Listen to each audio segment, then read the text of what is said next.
We just had an IED strike. We've got 2 casualties. The one casualty is being treated there. He's got an amputation. The other casualty is in the back of the vehicle. He's got burns on the top part of his body.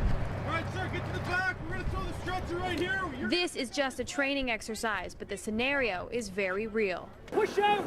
Push right out here. And the skills learned today will be crucial when these soldiers are in Afghanistan less than 6 months from now. It's very important. A lot of the deaths, actually most of the deaths in Afghanistan right now have been caused by IEDs. As part of their training, more than 3,000 soldiers traveled to Fort Bliss, New Mexico, to take advantage of the American base's desert terrain and the Americans' expertise on IEDs. All right, now if I'm a bad guy and I see you coming in my sector, all I gotta do is wait for you to get my kill zone. They have a lot of skills, a lot of background with improvised explosive devices, which again is our big challenge in theater.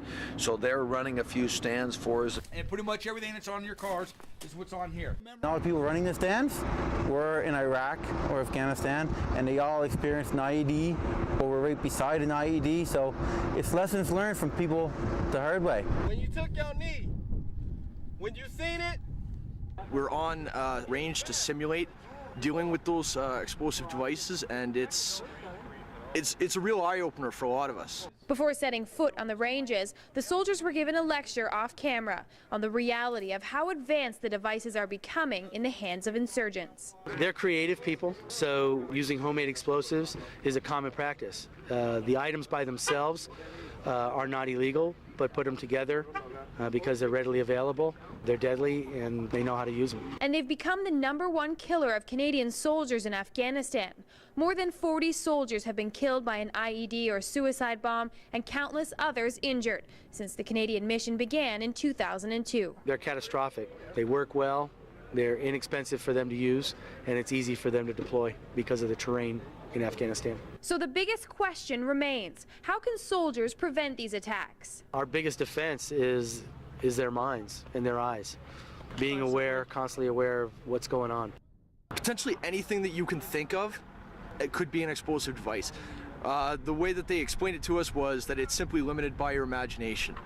You're looking for things that are not normal. If you're out on patrol and there's normally a lot of people around, and one day you go out, there's not a lot of people out there. So anything that stands out to be against the norm. You could have easily stopped, seeing what you saw. It's an exercise not easily replicated back in Petawawa, especially in the winter. We did a couple of IED scenarios when we were up in Peta on Royal Gunfighter back in November, and it was kind of easy to pick out where the site was because you could see the tracks of the fresh snow. And that's why many Canadians say this exercise is the one that taught them the most in Fort Bliss. It does put things in perspective. It does make you a little bit nervous at times, but that's why we're here, to do the training so that when the time comes, it'll just be a case of act. There won't be any hesitation. But this training is also about getting combat teams of about 400 soldiers working together on a single mission. Next week, we'll catch up with the soldiers we've been following since November and find out how they're dealing with the increased complexity.